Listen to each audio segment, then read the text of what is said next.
ಈ ಆಸ್ತಿ ಮಾಡ್ತಿದ್ದಾರೆ ನಮ್ಮ ಶಿವಮೊಗ್ಗ ಮಾನಪಾಲಿಕೆಯಲ್ಲಿ. ನಮ್ಮ ಆಯುಕ್ತರು ಒಳ್ಳೆ ಸ್ಪೀಡಲ್ಲಿ ಕೆಲಸ ಮಾಡಿಸ್ತಾರೆ, ಆಮೇಲೆ ಅಲ್ಲಲ್ಲೇ ಕ್ಯಾಂಪ್ ಹಾಕ್ತಾರೆ. ಅದು ಒಂದು ನಮ್ಮ ಮಾಯನಗೌಡ್ರ ಬಗ್ಗೆ ಒಂದು ಒಳ್ಳೆ ಅಭಿಪ್ರಾಯ ಇದೆ.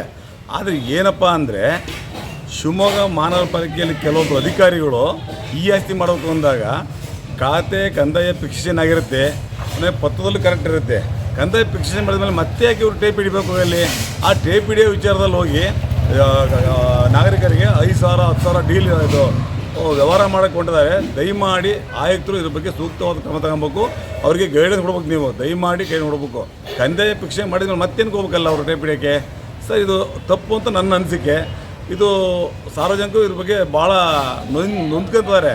ಒಬ್ಬ ಕಾರ್ಪೊರೇಷನ್ ಬಾಡ್ಲಿದ್ದಕ್ಕೆ ಇದೊಂದು ಸಮಸ್ಯೆ ಆಗ್ತಾಯಿದೆ. ದಯಮಾಡಿ ಆಯುಕ್ತರು ಇದ್ರ ಬಗ್ಗೆ ಗಮನ ಕೊಡಬೇಕು.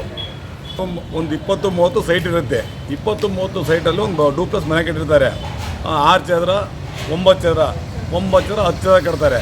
10 ಚದರ ಕಟ್ಟಿದಾಗ ಹೋದಾಗ 10 ಚದರಕ್ಕೆ ಸೈಟ್ ವ್ಯಾಲ್ಯೂ 6 ಇರುತ್ತೆ. ಅದು ಡಬಲ್ 12 ಚದರ. ಆದರೆ ಇವರು ಕಂದಾಯ ಫಿಕ್ಸೇಷನ್ ಮಾಡೋಕ್ಕೆ ಹೋದಾಗ ಕಂದಾಯ ಫಿಕ್ಸೇಷನ್ ಮಾಡಿರ್ತಾರೆ 9 ಚದರ 10 ಚದರಕ್ಕೆ ಮಾಡಿರ್ತಾರೆ. ಆದರೆ ಮತ್ತೊಂದು ಸತಿ ಈಗ ಈ ಆಸ್ತಿಗೆ ಹೋದಾಗ ಅಲ್ಲಿ ಜಾಸ್ತಿ ಇದೆ, ನೀವು ದಯಮಾಡಿ ಇದನ್ನು ಜಾಸ್ತಿ ಆಗುತ್ತೆ ದುಡ್ಡು, ಹಂಗಾಗುತ್ತೆ ಹಿಂಗಾಗುತ್ತೆ ಅಂತ ಸುಲಿಗೆ ಮಾಡ್ಕೊಂಡಾರೆ. ಇದನ್ನು ದಯಮಾಡಿ ನಿಲ್ಲಿಸ್ಬೇಕು. ಇದನ್ನು ಅಧಿಕಾರಿಗಳು ಪತ್ರ ತಗೊಬೇಕು, ಸಿ ತಗೊಬೇಕು, ಫೋಟೋ ತಗೊಬೇಕು, ಆಮೇಲೆ ಇದು ಪಾನ್ ಕಾರ್ಡ್ ತಗೊಬೇಕು, ವೋಟರ್ ಐ ಡಿ ಅದೆಲ್ಲ ಇದೆ. ನಿಮ್ಮ ರೂಲ್ಸ್ ಅನ್ನು ಎಕ್ಸಾಮ್ ಮಾಡಿ. ಆದರೆ ಟೇಪ್ ಹಿಡಿಯೋಕ್ಕೆ ಹೋಗಬೇಡಿ. ಟೇಪ್ ಹಿಡಿಯೋಕ್ಕಿಂತ ಮುಂಚೆ ನೀವು ಮಾಡಿರ್ತಿಲ್ಲ ಅದನ್ನು ಟೇಪ್ ಹಿಡಿಬೇಕು. ನೀವು ಜನಗಳಿಗೆ ತೊಂದರೆ ಹೋಗಬೇಡ್ರಿ. ನಾವು ಸಾರ್ವಜನಿಕವಾಗಿ ಹೇಳ್ತಿರೋದು. ಹೇಳಿ ರಾಜಶೇಖರ್.